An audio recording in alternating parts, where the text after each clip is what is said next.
Thanks for joining us on I Met Jesus. This is where we are exploring the lives of some people in Scripture who encounter Jesus Christ and they walk away changed one way or another. You can't be neutral when you encounter Christ.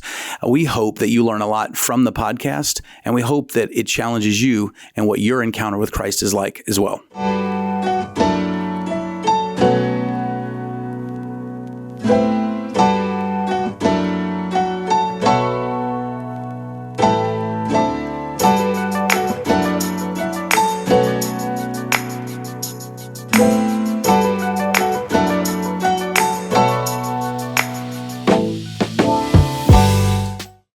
Welcome in to the Crossroads Podcast. It is Holy Week, unless you're listening to this at another time, and then it is not. It's true. I'm Kevin, alongside Jason and Wes, and one of you two feels, I'll let you guess, a little bit off the rails. Wes. It's not me. I'm always on the rails. Oh, What do slow you and steady. anticipate from Jason? Why am I today? slow? I don't know. It's first thing. Apparently, it's my new nickname. Slow and steady. Slow and steady. Yeah, you're going That's how I to work. race. Yeah. That's how I walk. That's how you get places, man. Also how I run. That's how you win. What do you I'll think drive. we should anticipate from Jason today? Shenanigans. Yeah. Short podcast. Yeah. Well, listen. Unless we get back into the LeBron MJ debate, but we don't have our board op. Parker over here does not have a microphone, so that it'd be a short. So there is no debate with these three microphones. It'd be done. This podcast, I'll predict, will either be 30 minutes long or an hour and 45 minutes, depending on how this is going to go. So no in between. We'll see. All right.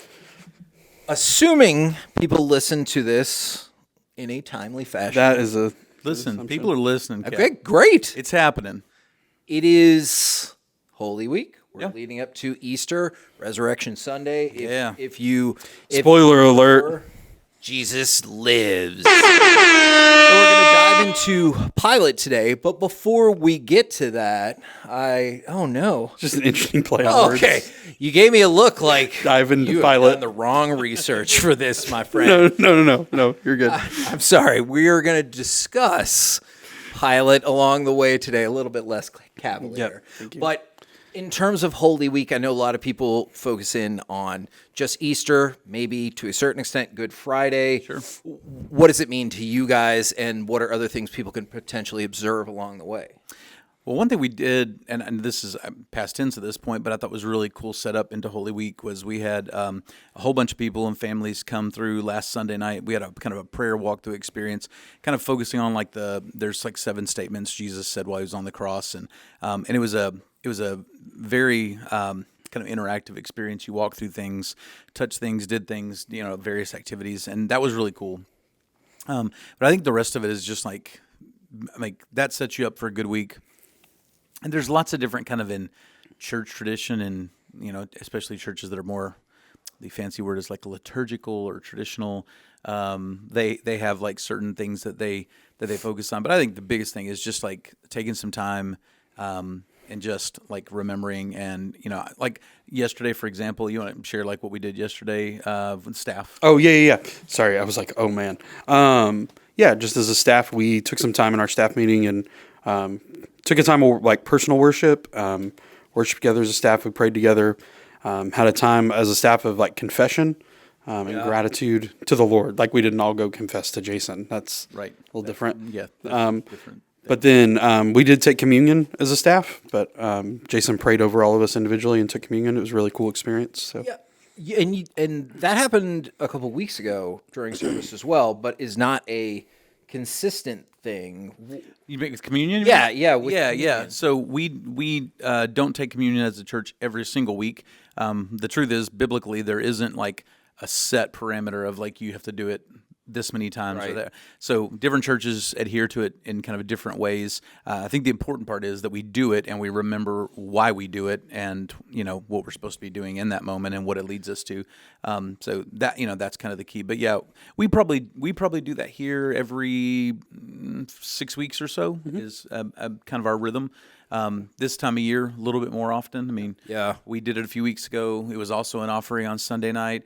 It'll also be offered this coming Friday night. So like we're doing it a little more frequently around this time, especially as we're talking about it. I mean, we've talked about like the upper room and the Last Supper, even in our teaching series. So it's an appropriate time. It was interesting for me just because I grew up Catholic, and Yeah. obviously we're very strict about that. So much revolves around it, and it's just been interesting to like go away from that religious experience where it's not always, and then you end exactly like this and exactly like this. And so it was interesting to see it pop back up in y'all services. Yeah. Or in our service. Yeah, man. I mean, it's a. There you go. I didn't actually preach anything, but I was there. Yeah, man. our You're a part service. of it. There you You're go. part of it. Okay, good. That's Good. it. All right. And then how do you guys feel about, and this is something I know some people care about, a lot of people don't, Easter versus Resurrection Sunday. Do you care if people call it Easter? I think most people know what Easter is. Yeah. So like I think some of that comes from like, is Easter like a pagan holiday, that kind of thing. I think God using pagan holidays and redeeming them, and our culture embracing them and going, the root of it is to celebrate the resurrection of Jesus. So I think ultimately for me, this might be a really shallow answer. I don't care what you call it. If we're going to all spend a day celebrating the resurrection of Jesus, it's called Easter. It can be called Resurrection Sunday. It can be called Sunday, April 20th. I mean, the truth is, right. Like so the truth is that like, so often we have different things in culture when we go, you're taking a pagan holiday and making it Christian. And I go, that's not what Christianity is. Christianity is the exercise of taking broken things and redeeming them for good. So when you take something that is broken and anchored to something that is pagan and unholy, and you redeem it and give it value by attaching it to something that has a redemptive and kind of beautiful, loving purpose, like that is another act of redemption. So yeah, I mean, I've called it Easter my entire life. I mean, when I was a kid, the internet wasn't as big a deal, so we didn't fact check and do conspiracy theories of every Way back in the 1900s. yeah, it was. Everybody. It was in the 1900s. But today we're big into that, and there's nothing wrong with that. History is an important thing, and digging into stuff is really important. But if you dig into it and you go like, we do this so that we can worship pagan gods, then you're in a bad place. But what we are doing from start to finish and everything that we do is to honor God and to focus on the cross of Jesus Christ and the resurrection. So, I mean, I've called it Resurrection Sunday. I've called it Easter. To me, are we talking about Jesus? Yeah. Now, one more thing back into the 1900s. Every weekend before Easter, they show the 10 Commandments on TV. Hit the DVR. Let my people go. I've never actually seen this movie. Yeah. And I realize, like, going through the Bible, probably the more relevant idea. But have you guys seen the 10 Commandments? And is it actually 4 hours long? I think it's 6, isn't it? It's a pretty long movie.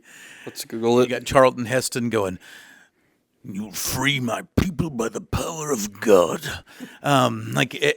Here, the thing about, I mean, it's an amazing movie, especially for its time. Like just the cinematography and even like the effects. I mean, it was 3 hours and 40 minutes. it's okay. I mean, this is pre CGI, so everything's practical. In terms of like filming. So just kind of the scale of it from a biblical epic was a really cool thing, and I do think it introduced people to a lot of concepts that were really neat. Not all of it. I mean, obviously it's a movie, so not all of it is accurate. Like there's this depiction of Charlton Heston kind of as like this bold, brave, swashbuckling leader of the Israelites. That's not how Moses is really depicted. There's a lot more fear and insecurity and apprehension to the calling that God places on his life.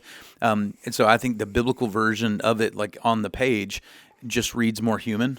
Of like, oh, this is like a complex character. He's not like a superhero of Old Testament origins. He is a person that has like fears and insecurities and strengths and things that make him happy and things that make him sad. Yeah, to bring us back into the 2020s, it's like a similar conversation about The Chosen. Yeah. It's a very popular show right now, which, to be fair, I have watched none of. But I would just say, like, it's a similar thought of like it's a depiction of what the Gospels are, but ultimately, what happened is what's in the book. Yeah. It's not a bad tool. It's that thing's probably a neutral thing. Yeah. And if we go, well, everything in The Chosen is true, I would go, well, then it becomes a bad thing. Yeah. So Could you argue it could be a net positive if it drives more people to the source. Like sometimes I do wonder, do you kind of need to win the pop culture, I guess for lack of a better terminology, to get people more open to the message? Does that make sense? I think there's a reality that, like, in order to communicate to a culture, you have to be willing to speak to them. We definitely speak in entertainment and clips and all those stuff. Whether I like that or not, that is how our world functions. I think the key is if you are using The Chosen as a replacement for digging into the Word of God, that is always going to be problematic. If you use it as a supplement, and like you said, it drives you into like, man, I want to know God more, then, God works all things together for good for those that love the Lord and are called according to His purpose. And so, like, that can be, I think, a net positive in that. We put out media things, we do creative things here, but you don't ever want. We do a podcast. Like what we always want to be, like one of the things, and I don't know if I started off very good at this, but here we've focused a lot on it at Crossroads, is kind of from a creative standpoint, don't let the tail wag the dog. Yeah. In other words, like, let's don't come up with a really cool creative idea and then try to figure out how to connect it to Scripture. Yep. Like, let's focus on what does Scripture say, and if we have a creative idea that comes out of that, then let's do that. Now, in terms of today, we continue with, it's weird to say because I want it to be like one of the more important meetings of Jesus, but I that's not necessarily really the idea that they're all important. But I'm guessing some people are more familiar with Pilate than perhaps they would have been with some of the other people that we've talked about along the way. Yeah, I think they're familiar-ish, right? I feel like they're Okay. to be honest, this is kind of my experience over the last week looking at this. Like, I think I'm familiar with his name, and I'm familiar with his role, but like some of the details of it are a little. We've been talking about this today. They're a little tricky, and there's a lot of unknown. Yeah. So. It's like when these young kids today talk about Michael Jordan. Hey, in case you wonder what that discussion was before we started recording, here we go. I love this. It's like, they've seen a couple of clips, they know about him, but they're such fans of some of these guys today because they're in it all the time. But it's not the same, like, because you almost look back at some of those older people as historical figures that you have information about, but you don't really know what they were about. And I think that's how we view Pilate. And I just wanted to know that I threw that last bit in there because I love Parker. We had a boo button. Okay. Oh, yeah, just to add. Probably can't hear that on the You don't have podcast. a microphone. What he Parker. said was if we had a boo button. Okay, we don't And have to repeat what he says. I'll stand up for Parker and say LeBron is at minimum top 3 all time in the history of the NBA. I said at minimum, okay? All right. So we're going to go into. We have been off the rails already. I warned. That disclaimer is there at the beginning of the Yeah, it's podcast. there. Go We're back here. and watch it again. All right. So we're going to go into Matthew for Matthew 27, I believe. We can go to Matthew, Mark, Luke, or John. True. So True. And I know they're from all different perspectives. I used to joke with people at the beginning that Matthew was the best book because everybody else just pretty much copied what he said. But I realized there are a lot of politics and everything that went into the ordering of the book and the books and whatnot. So, if I may, Sure. might I give us a different start than what we normally do? Okay. sure. And if somebody asked me this week, he goes, "I'm assuming the podcast is not scripted. It's not. Watch this moment." I have no idea where we're going, folks. Neither. Well, so because this is covered in so many different places and there's lots of stuff out there, and I'll give credit where credit is due. There is a website that's got some good kind of summaries and synopsis. It's called gotquestions.org.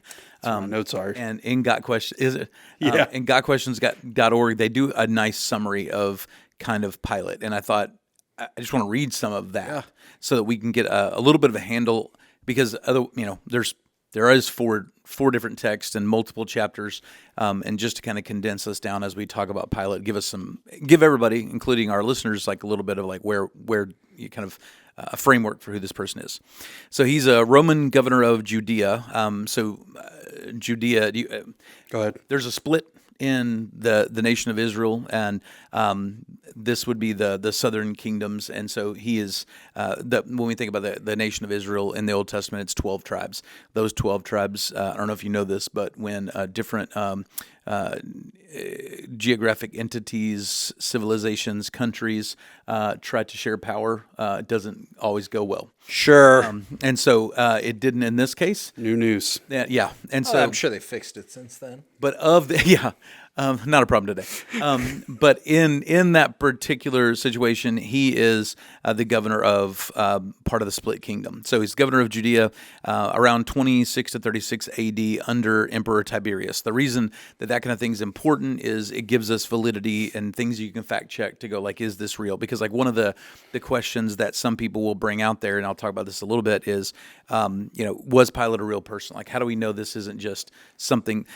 I've talked about this a lot. I can't remember, Kevin, if we've talked about this, but like when I was in school, I remember growing up like learning about world history, and then I'd go to church and I'd learn church history. Yeah. But nobody ever told me where they overlapped. Yeah. And it was almost like it was two different histories, and I didn't know how they connected. Even though you could see them going along, kind of the same big events and timeline. Yeah, there were moments, Yeah. but like I grew up learning about Julius Caesar, and then I grew up learning about Jesus. I didn't know that they almost overlapped in terms of timeline. Like that I That's missed so all that stuff.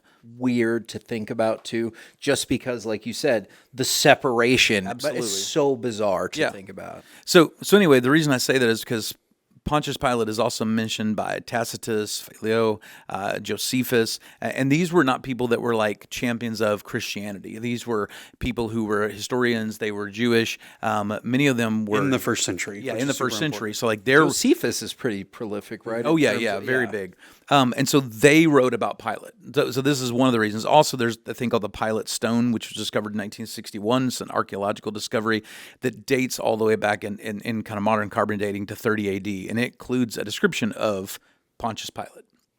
So it actually mentions him as the as perfect of Judea. I don't know what that means, but anyway, Not prefect? no, prefect. I'm sorry. I said the word wrong. Prefect. I didn't read my own rate. Anyway, in the Bible, Pontius Pilate is mentioned in connection, kind of like exclusively with the trial of crucifixion of Jesus. The Synoptic Gospels, which we've talked about a lot, so Matthew, Mark, and Luke portray Pilate as like reluctantly crucifying Jesus. Pilate calls the charges against Jesus baseless, tries to get them to declare him not guilty. He asks what crime he has committed. He said he found no fault in him. Pilate's conscience was bothering him. His wife sends him an urgent message, and we'll talk more about that in a little bit, saying, hey, don't have anything to do with like killing this innocent man. John's gospel includes a conversation between Pilate and Jesus. Jesus acknowledges him as a king and claims to speak directly to the truth. Pilate responds to this with a famous question that's like, what is truth? And Which feels like, again, another question that is relevant for a lot of folks today. We'll get there. yeah, we're going to get there. Oh, okay. So it's interesting because in this role he's playing a human judge confused about truth and was about to condemn a righteous judge of the world. So Pilate was kind of looking for a compromise in this process. He knew that Jesus had been handed over by religious leaders, so he appeals to them on Passover, where they had the right to like release a prisoner, hoping that maybe they would go like let this guy go, but instead they chose Barabbas. The leaders convinced the crowd to like cry out for Barabbas, and Pilate caves. He gives in to the political pressure. Pilate authorized the flogging and the crucifixion of Jesus in order to satisfy the crowd. He had the charge against Jesus posted above him, said, this is Jesus, King of the Jews. Joseph of Arimathea asked Pilate for the body of Jesus later, after the death, in order to bury him. And Pilate granted that request, which is actually pretty shocking. Like that normally does not happen. Yeah. It kind of shows kind of how Pilate viewed him. And the last glimpse that we have of Pontius Pilate is that he assigns guards over Jesus's tomb. So it's a very brief appearance in Scripture. It's entirely tragic in the process. He ignores his conscience, disregards advice from his wife, chooses kind of like to be politically correct instead of stand up to the crowd, and fails to recognize what truth is, even when the guy that claims to be like, I am the way, the truth, and the life is standing in front of him. And so it just kind of, I like that summary, and I thought they did a good job of like summarizing that for us. So I thought I'd give us that kind of as a groundwork as we look at this together. I like it. If you were wondering if this is scripted, it is not. What Jason just did in the introduction was took all of my points I wanted to walk through, Oh no. and he read all of them. Oh, That's good. Let's talk to. We gotta well, then we talk can to it. dive further into. I was like, I use that man. word. Yeah.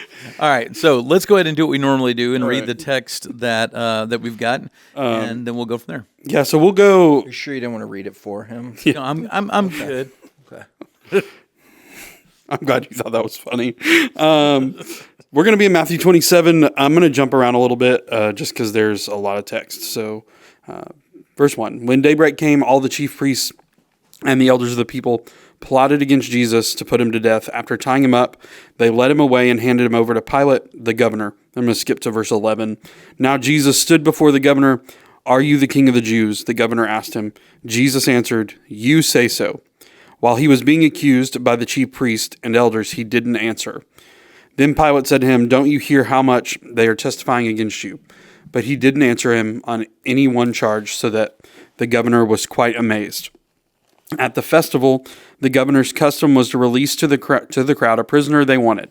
At that time, they had a notorious prisoner called Barabbas. So when they had gathered together, Pilate said to them, who is it you want me to release for you, Barabbas or Jesus, who is called the Christ? For he knew it was because of envy that they had handed him over.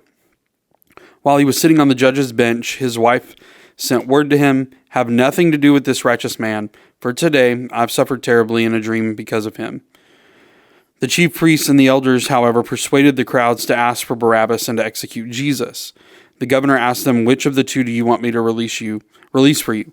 Barabbas, they answered. Pilate asked them, what should I do then with Jesus, who is called Christ? They all answered, crucify him. Then he said, why? What has he done wrong? But they kept shouting all the more, crucify him. When Pilate saw that he was getting nowhere, but that a riot was starting instead, he took some water, washed his hands in front of the crowd, and said, I am innocent of this man's blood. See to it yourselves. All the people answered, his blood will be on us and on our children. Then he released Barabbas to them, and after having Jesus flogged, handed him over to be crucified. Oof. I'm going to keep going. Are we good? Good. No, I'm good. Yeah. So what stands out to you guys first in this? Like if you just kind of like did a flyby. So one of the things that I mentioned this to Kevin, I didn't tell him what I was going to say about this, but like for me, this is different than so many of the encounters that we've talked about because like the way that I characterize this in my head is like if I was putting a title to this podcast for Pilate, I would go, it's titled Wild Speculation or More Questions Than Answers because there's just not a lot of information here about why. So like people wildly speculate about Pilate, about his character, about his reasoning. And you certainly can see some of it in the text. But for you guys, as just kind of a 30,000 foot view, what are the main things that like stand out to you? Is that it didn't get seen all the way through that Jesus changed that person's mind. Like you can see that Jesus has changed Pilate's mind, but it's not seen all the way through. It feels like in most of the other stories, it's seen all the way through. Yep. Although I guess you can argue it was seen all the way through because this death always had to happen to fulfill the promise. And so I guess you could argue that as well. Yeah, I think for me, I just really struggle with the statement, I'm innocent of this man's blood. Just While like he really like heavy-handedly washes his hands. Well, he's the one in charge. So he's like, I'm innocent of this man's blood. And then 3 verses later, he hands him over to be flogged and crucified. So for me, it's just like an indication of like, there is an inner turmoil and tension that exists inside of Pilate. That's like, and we were talking about this earlier, but it's just all through this text.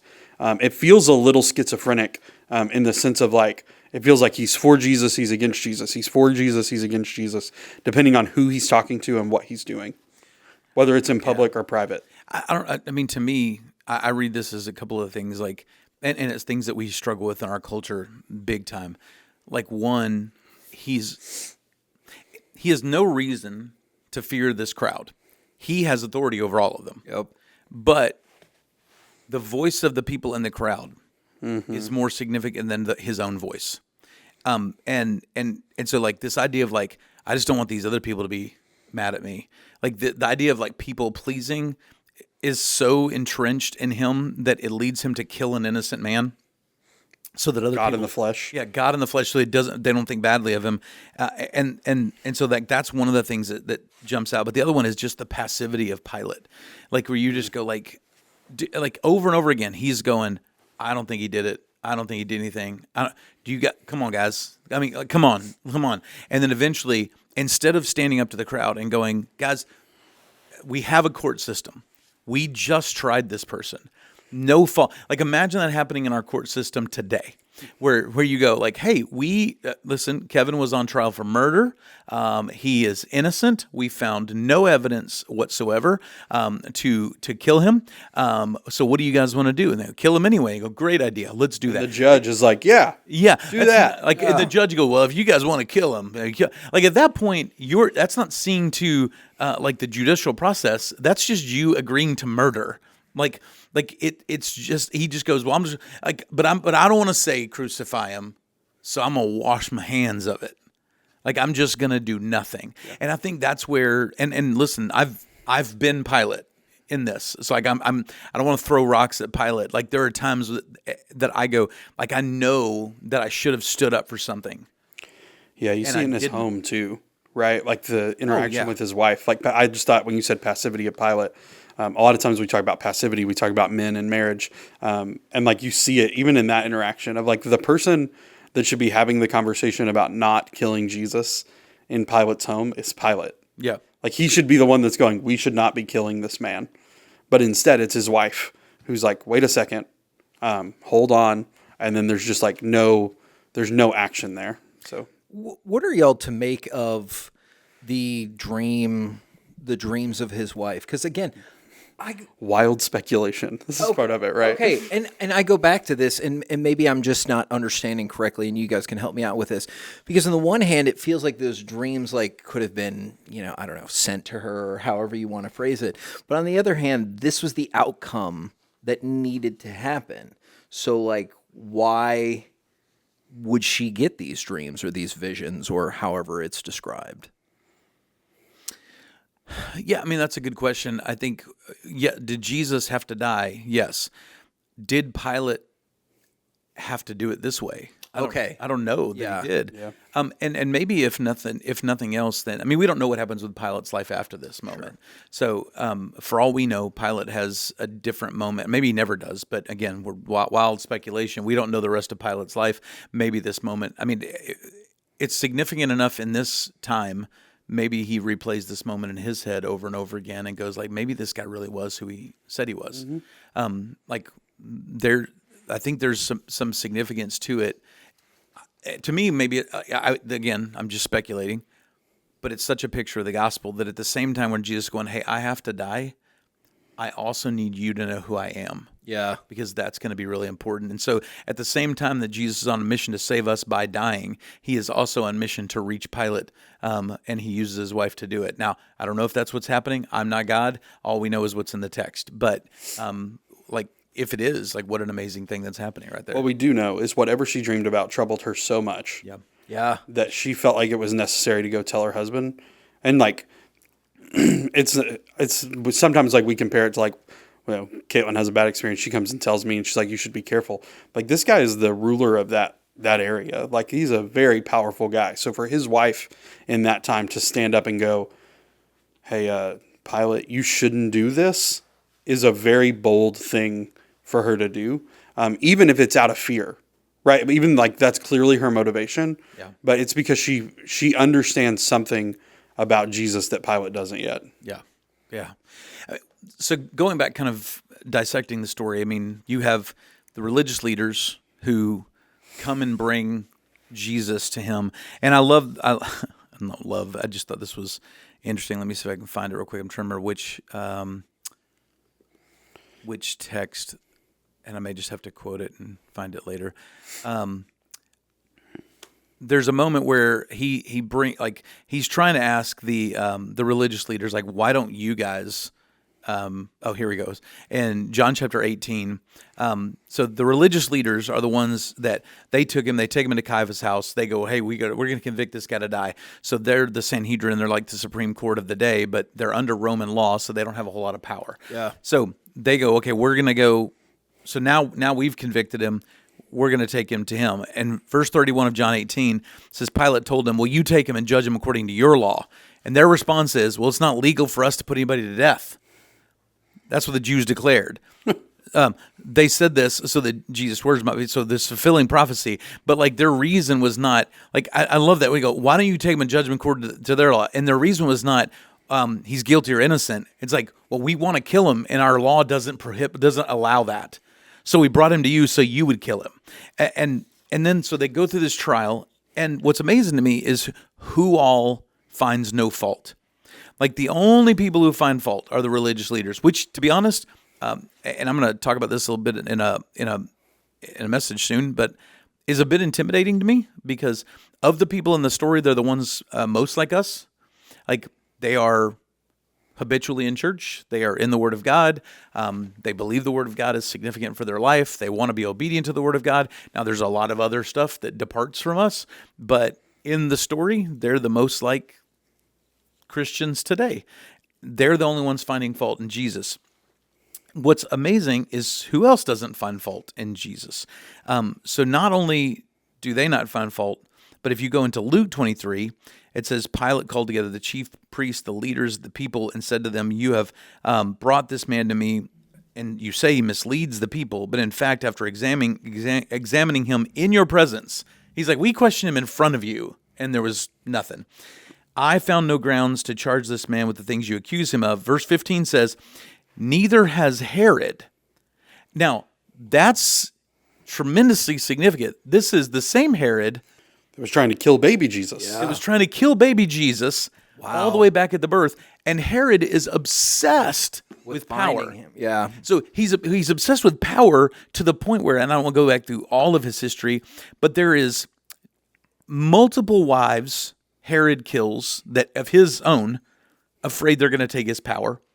He kills multiple of his own children for fear that they're going to take his power. Anybody that threatened to take his power. Now you've got a guy that religious leaders are going, he's a king. And Herod, power-hungry Herod, power-obsessed Herod, doesn't like to be threatened. Herod goes, yeah, I don't see it. Like, Nothing wrong with that guy. That guy's fine. Like that is how insane. This is the worst court case. Like if you put this on some sort of crime podcast and had it dissected, I mean, it would be like, what is the statute of limitations? What is the crime? What is the, like, they would like be looking for all sorts of cases and documentation. Look at the corruption of the religious leaders. Oh yeah. Yes. So there's no fault. He literally says in verse 15 of Luke 23, neither has Herod, because he sent him back to us. Clearly, he has done nothing to deserve death. So he offers them, in multiple of the Gospels, he offers them a terrible, I guess it's slightly better, but a terrible suggestion for replacement, which is essentially, let me beat him and release him then. Yeah. Like, we don't have to kill this guy. We're just going to do this. And he goes on in verse 22 to say, like, there's no grounds for the death penalty. And so in all this, you've got these moments playing out that you're like, no one can find fault. And then you have these also unique moments, kind of like the wife, where Pilate is going to have like one-on-one conversations with Jesus. Like, this is me reading into things a bit. But like to me, there's a gap here. What I mean by that, in John 18, you've got this conversation that John gives us a little bit deeper glimpse into their conversation. And so Pilate replied, he goes, your own nation and your chief priests handed you over to me. What have you done? Verse 36 says, my kingdom is not of this world, said Jesus. If my kingdom were of this world, my servants would fight so that I would be handed over to the Jews. But as it is, my kingdom is not from here. Verse 37, you are a king then? Pilate asked. You say that I'm a king, Jesus replied. I was born for this. I have come into the world for this, to testify to the truth. Everyone who is of the truth listens to my voice. And then Pilate asks this philosophical question of not like, well, then why are they angry at you? Why are you here condemned by these people? He goes, what is truth? Pilate said. And all the text said is then After he had said this, he went out to the Jews again. That's where I go, there's a gap here. Yeah. Like I just think Jesus answered him in some way. I don't know, man. Because like over and over, this is one of the wildest parts about Jesus on trial, is it constantly says Jesus didn't respond. Like he doesn't respond, he doesn't respond, he doesn't respond. And like he entertains a conversation with Pilate here. But to me, like this question from Pilate is just avoiding, like it's just a total avoidance tactic to what is happening. Yeah. This falls into the category again of wild speculation and more questions than answers. Yeah. Because we don't know what his motivation is. he You knows- read it like that, which Yeah, I yeah. totally get. And I he, read it and go like, and he knows Jesus truth. responded. And he knows what truth is. He's the judge. His whole life is based on getting to truth. So I don't know, like the question to me seems like, I don't know, for me, and this is why, yeah, this is the rampant speculation, but like what this interaction is can be read so many different ways. Can we talk about this question though? Yeah. Because like to Kevin's point earlier, this question it's a very culturally relevant question. So just the idea of what is truth? Yeah. Truth is a person. Yeah. Like that's the answer. Like John 14:6, Jesus says, I am the way, the truth, the life. There's one truth. His name is Jesus. So there's a lot of talk in our culture today about my truth and like, here's what I believe and here's what my truth is. And I would just say like, my truth is wrong. Yeah, when you see that here, like Yeah. Pilate's truth is, I don't want to be. I'm innocent. I'm innocent. Yeah, I don't want to convict an innocent man. I don't want any part of this. I also don't want these people to be mad at me. So I got to find a way out of this. That's my truth. You've got the religious leaders going, we don't want to continue to lose power, and we don't want this guy undermining us. So he has to die. That's my truth because it's what I feel needs to happen. And Jesus is the only one who's living by the actual truth. Yeah. What a historical miscalculation by Pilate, too. Since everybody knows, or most people hear that name, and they're like, oh, yeah, he oversaw the trial of Jesus. So didn't really quite get that one exactly right. Well, yeah, so going back to our original text in Matthew 27, he tries to declare his truth, and to your point, it didn't work. He says, I am innocent of this man's blood. And we're sitting here 2,000 years later go, nah, that You could have stepped in. that don't float, also man. just it's horribly ironic that Pilate declares himself innocent as he declares an innocent man guilty. Right, yes. You know what I'm saying? Like That's like, true. He's going, I'm the innocent one, but the truth is the one who he's putting to death is the innocent one. And there's only one person in the story that has the right to declare innocence and guilt, and it's Jesus. And like that's the thing to me that's amazing is when I was talking about like him not responding earlier. Like to me, that's why it's amazing because he could look at all those religious leaders and go, "Guys, you're wrong. Like you're wrong on this." Well, look what happens with the religious leaders. In verse 25, all the people, and it's referring to those religious leaders, they say, basically, it's fine to kill him. You can be innocent. His blood will be on us and our children. And I would just go, yup. Like this is where, I mean, Jesus is a Jewish man. The Jewish people, God's chosen people. And yet many people who are Jewish, because this all happens, separate themselves from any recognition that Jesus Christ is the Savior of the world.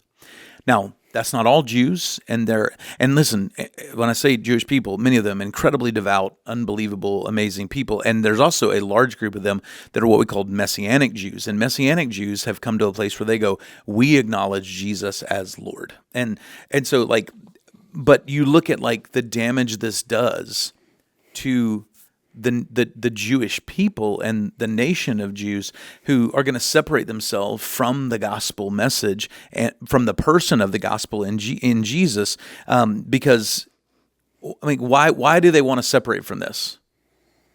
What do you mean? Why would the Jewish people, like they go, man, we're going to put this on us. It'll be on our head and our children. And I'm going like, yeah, generationally, it has been a problem for them ever since. But why did the Jewish people so desperately want to separate from this moment even today? I don't know where you're headed, man. Well, it's like, what do they have to acknowledge if Well, I mean, they have to acknowledge that they killed Jesus. And they were wrong. Yeah, Yes. they're wrong. Yeah. Right. Sorry, I was. Yeah, which is what we don't want. No, that's fine. I mean, we're thinking out loud here, but like that, this is what we have to do. Like, but isn't that also like you can say that? Like, look at what the Jews have to acknowledge, but that's what we all have to acknowledge. Yeah. Like that is a human story to go. Like, in order for me to get back to where I need to be in right standing with God, I have to acknowledge that I killed Christ. My sin nailed him. So on one hand, this is the plight of the Jewish people, but in the other reality, it is the plight of every person. Mm-hmm. That we have to acknowledge that we're the ones that killed him. So yes, his blood is on us, but the miracle of the gospel is that he gives us freedom from that, and the one who was innocent turns around and grants innocent to us, and he takes our guilt. Yeah, I was looking up the lyrics to an old song and I can't find them. Oh yeah, it's just the idea of what you were talking about. It's an old Sidewalk Prophet song. So, but just like the idea, like I'm the thorn in your crown, the sweat from your brow, the nail in your wrist, Judas's kiss, the man who yelled out from the crowd for your blood to be spilled. I turned away with a smile on my face, with this sin in my heart. I tried to bury your grace. Now, the name of the song is You Loved Me Anyway. It's a beautiful lyric, but it's just the idea that, like, this is our story.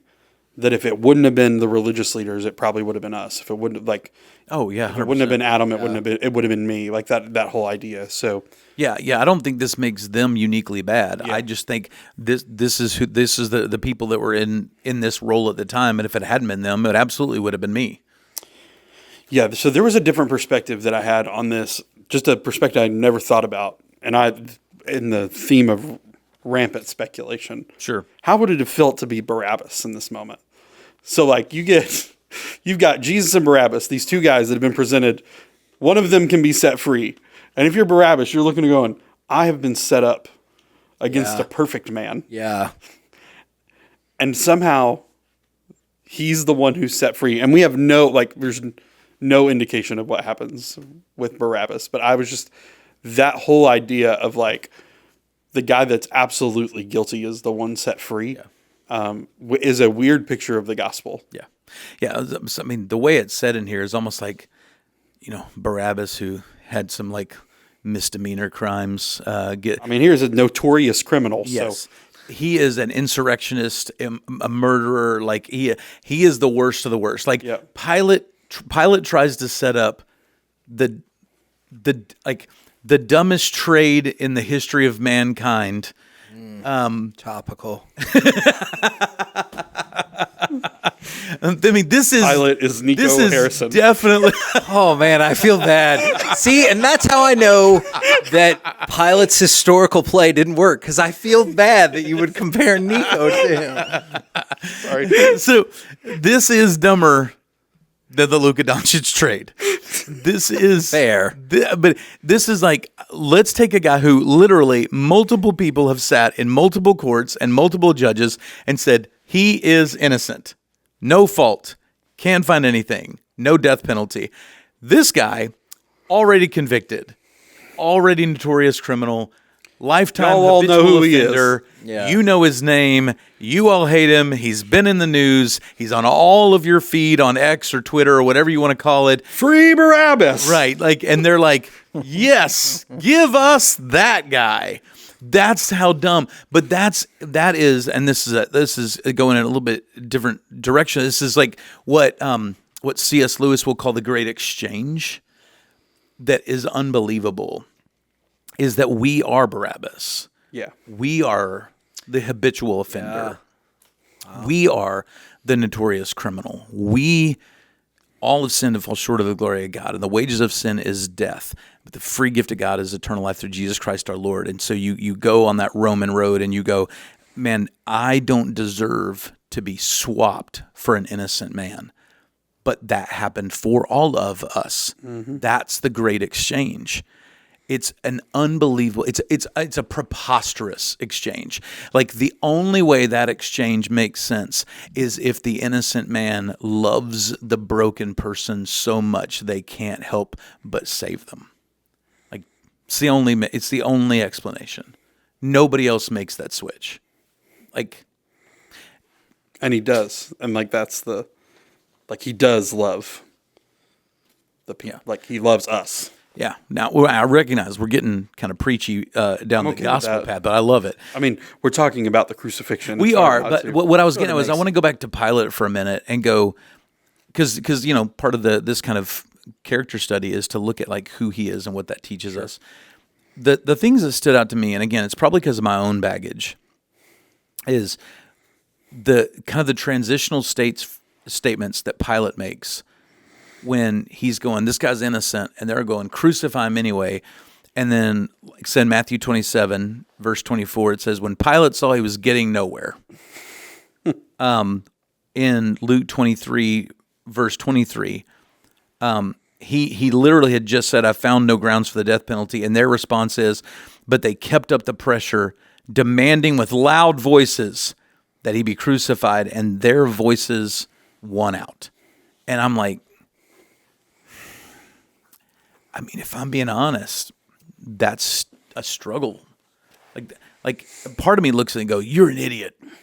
But the other part of me goes, I get it. Yeah. So you have some I don't know, sympathy is the right word, but maybe empathy for like why that turned out the way it did. Well, I guess I could just look at him and go, I'll join the collective stupidity. Yeah. I don't know if I am empathetic or sympathetic necessarily, other than just like I feel Then I understand. right. Like I understand how you got there. Yeah. I'm a co-conspirator with Pilate. Okay, I guess would be okay. the way I would say it.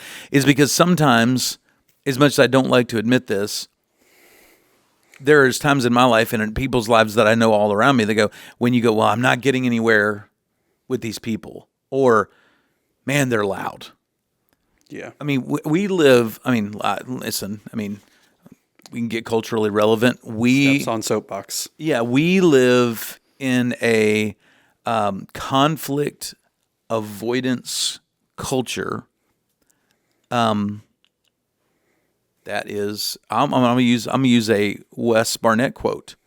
We're soft. Yep, Like, we are. We're soft. And just to be clear, just because everybody gives me a hard time about this, I always say, we are soft. I'm in the culture too. yes, absolutely. I'm a part of it. I'm a part of the problem. And so I look at that and go, man, this guy. There's this old quote. If you stand for nothing, you'll fall for everything. Yeah.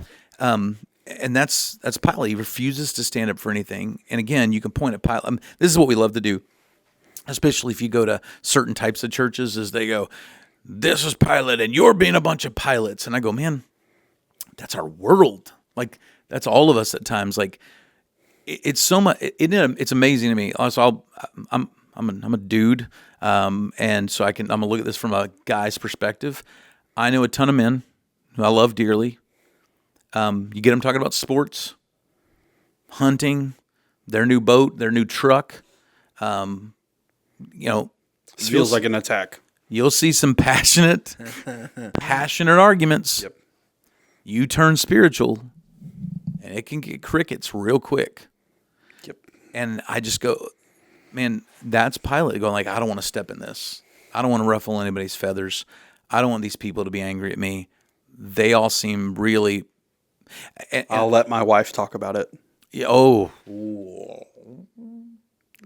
Yeah, I mean that's literally what happens in the story, and that's so much like when we, this is the man. We're going down a weird path here, but like it's such a hard thing in church because like a lot of times when you get spiritual, men get quiet, and it's like the women want to talk about spiritual things because they're devoted, and then you have a whole group of modern Christian churches that go, oh, women can't do anything. And I'm like, well, if women can't do anything and men won't do anything, who's going to do something? yeah.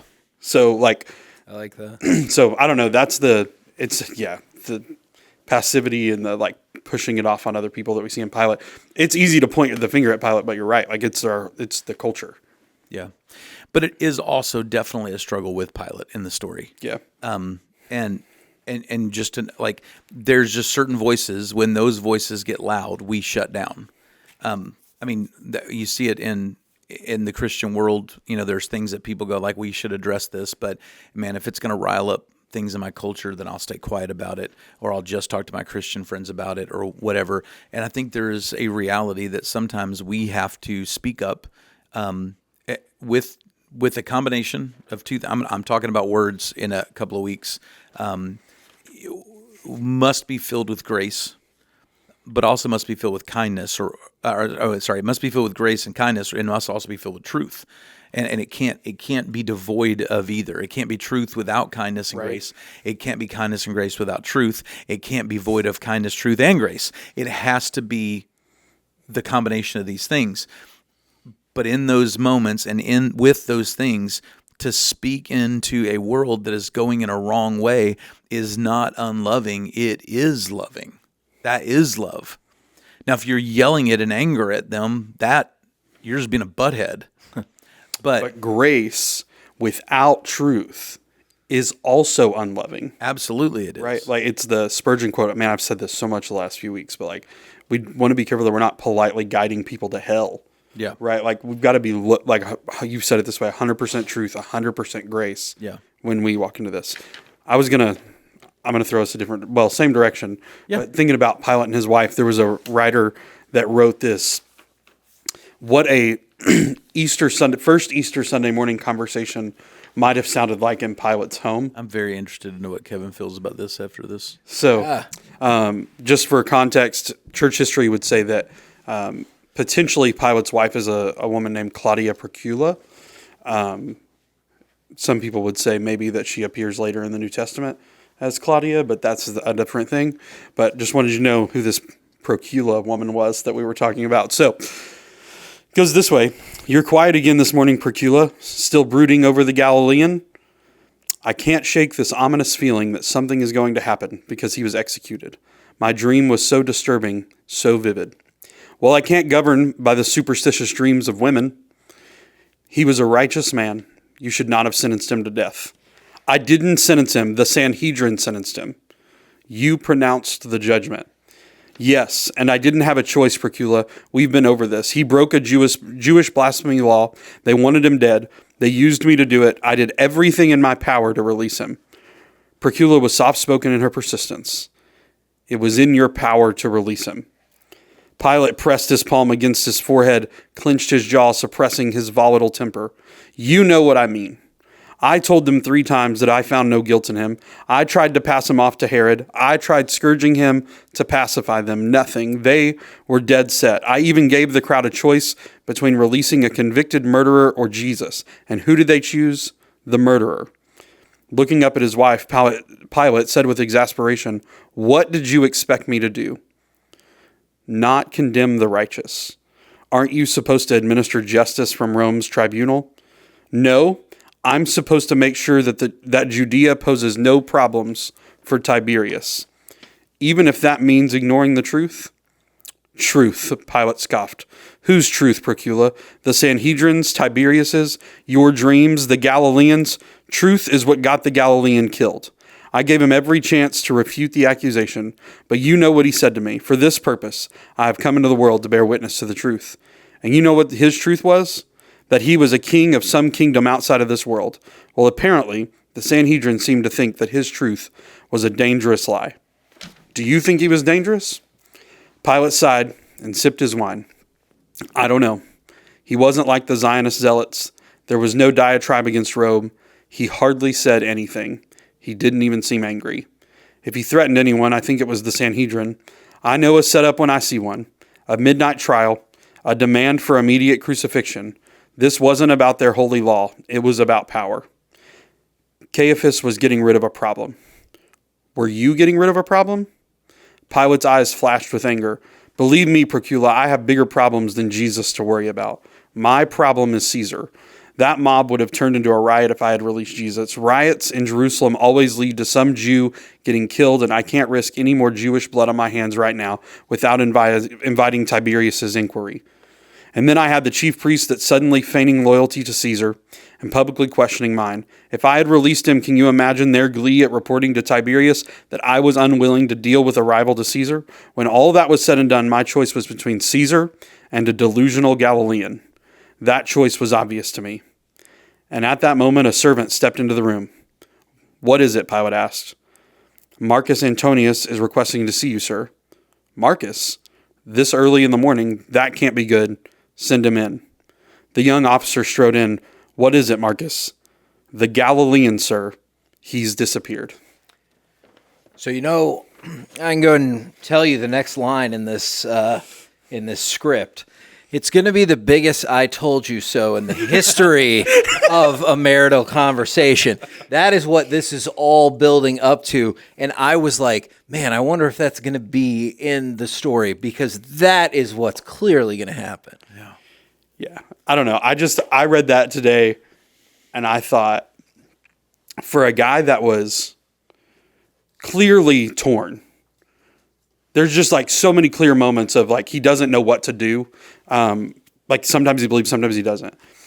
What that Sunday morning might have been like, or what that morning of the resurrection is like for a guy like Pilate, where you go, man, I put this guy to death, and now I put guards at the tomb. I gave his body to Joseph of Arimathea to make sure that it was kept safe, and now it's gone. And just like that, what the emotion in him and in that home, and then, man, I don't know if Jesus appears to Pilate, but talk about rampant speculation. What a crazy interaction that would be. So Yeah, when you realize you've screwed up massively, yep, you just want your problem to go away, right? We've put him in the tomb, we've sealed it, man. It's just a matter of time. People will eventually forget. Well, it's been 2,000 years. That didn't work out. Let me ask you guys this question. I know today it feels very much like a kind of a different format to this, because, like I said from the beginning, when we look at Pilate, we just don't know what happened. We don't know what he was thinking. We just know the facts that we look at in the text. But the title of our podcast is "I Met Jesus." Not everybody who meets Jesus chooses to follow Jesus in Scripture. yep. So what are we supposed to take away? What do you guys take away from the encounter that Pilate has with Jesus? Like if this is teaching us something about that, what is it for you guys? Yeah, I mean, it's just a scary thing. Like, you can be really close and not be connected. Like, you can be, even like for Pilate, I mean, he's in one-on-one conversation with Jesus, and there's no relationship there. There's no lordship there. There's nothing there. So just the idea that you can be close in proximity, but it not be personal. The thing that popped in my head is the responsibility will always come back to you. So like with Pilate, it sounds like it's going to come back to him really quickly. Hey, I need to talk to you. Jesus is not there anymore. But so I like to think, and I know for the theme of it, speculation, that was his turning point. Now, his turning point was, later in the process than one would have hoped, but I can't see how that doesn't change who you are. But he kept trying to push back, even in the midst of the trial. Not my problem, not my responsibility. And now he cannot outrun that anymore. Yeah. I would love to know what happened after, right? Well, like 72 hours after this. Yeah. When the grave is empty, when you got to think Pilate gets wind of that at some point. Like, it was a pretty big thing that was being shared a lot. And it travels all over that area of the Middle East within like weeks. You got to think Pilate heard this. Like, did that change something in him? I think short term, I'm going to go back to the conversation that you were laying out for us, like at the Sunday morning conversation.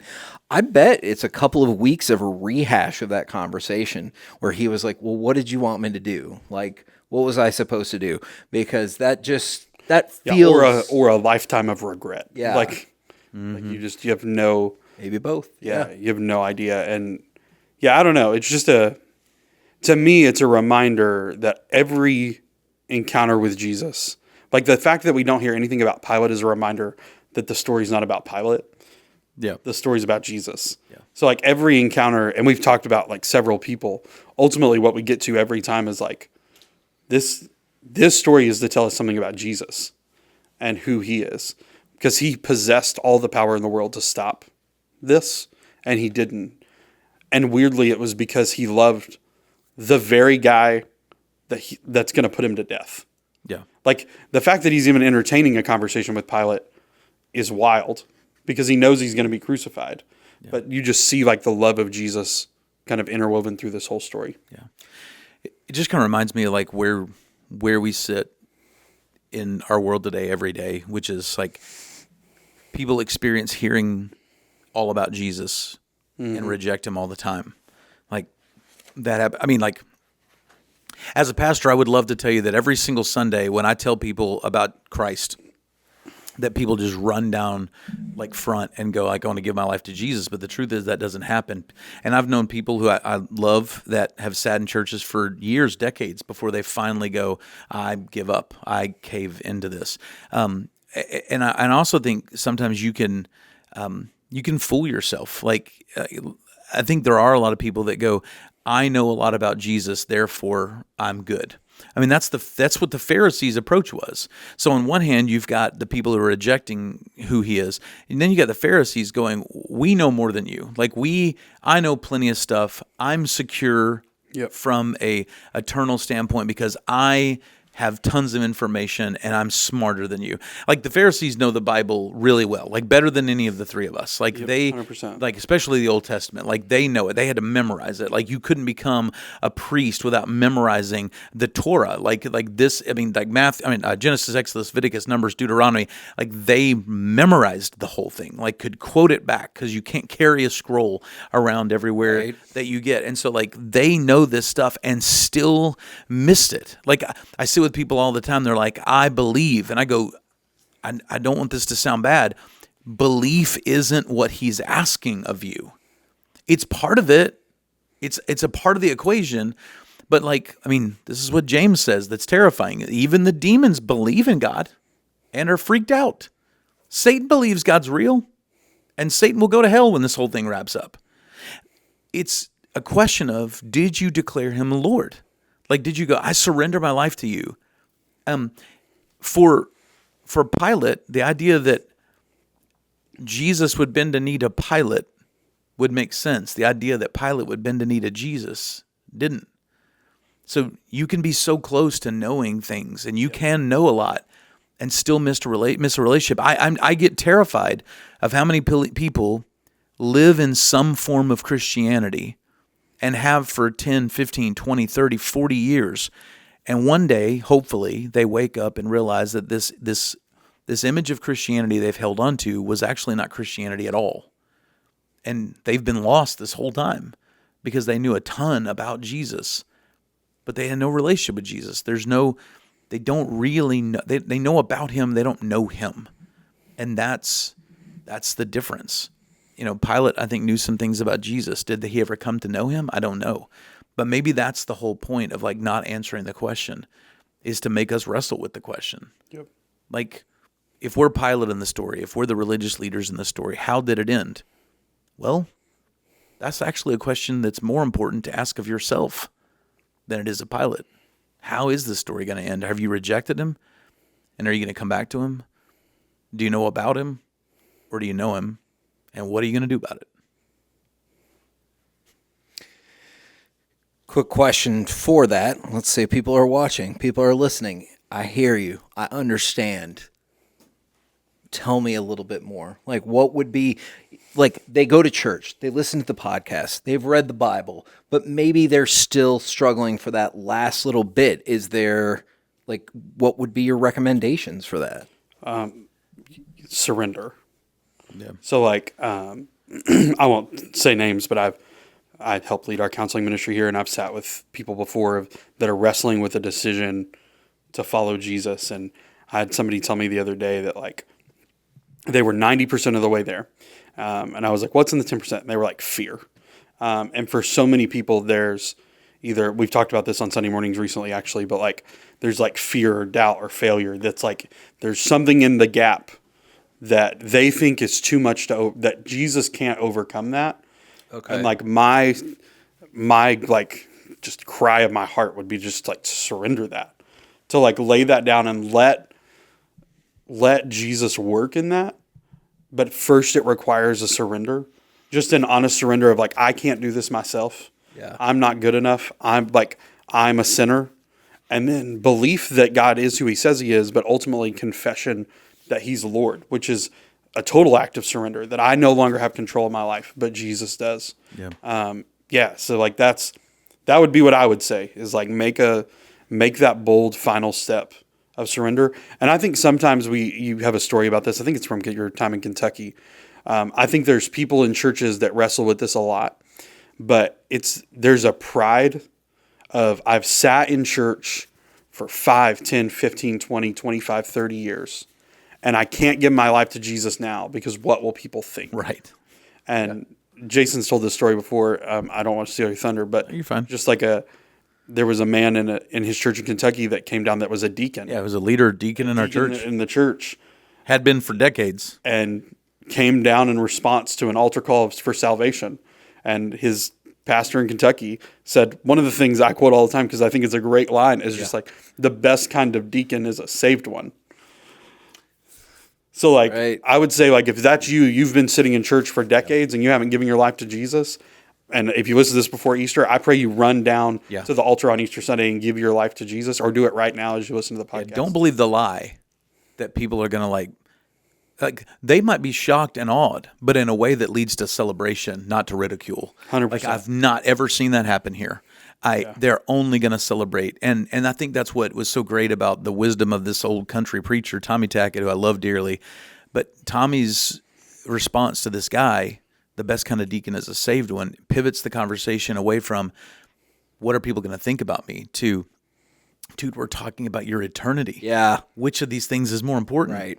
Right. I think the other thing that a lot of people do wrestle with, and you see Pilate wrestling with it, and you see so many people in Scripture is, man, and don't get me wrong when I say this, there is an enormous, more than people realize, enormous amount of evidence to support the Bible, to support the resurrection, to support Jesus, to support who God is.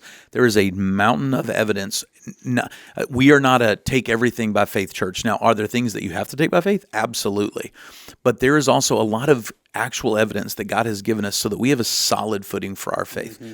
But one of the things that I hear from people a lot, and we've talked about this for years, is, well, I would come to Jesus, but I've just got a few more questions I need answers to.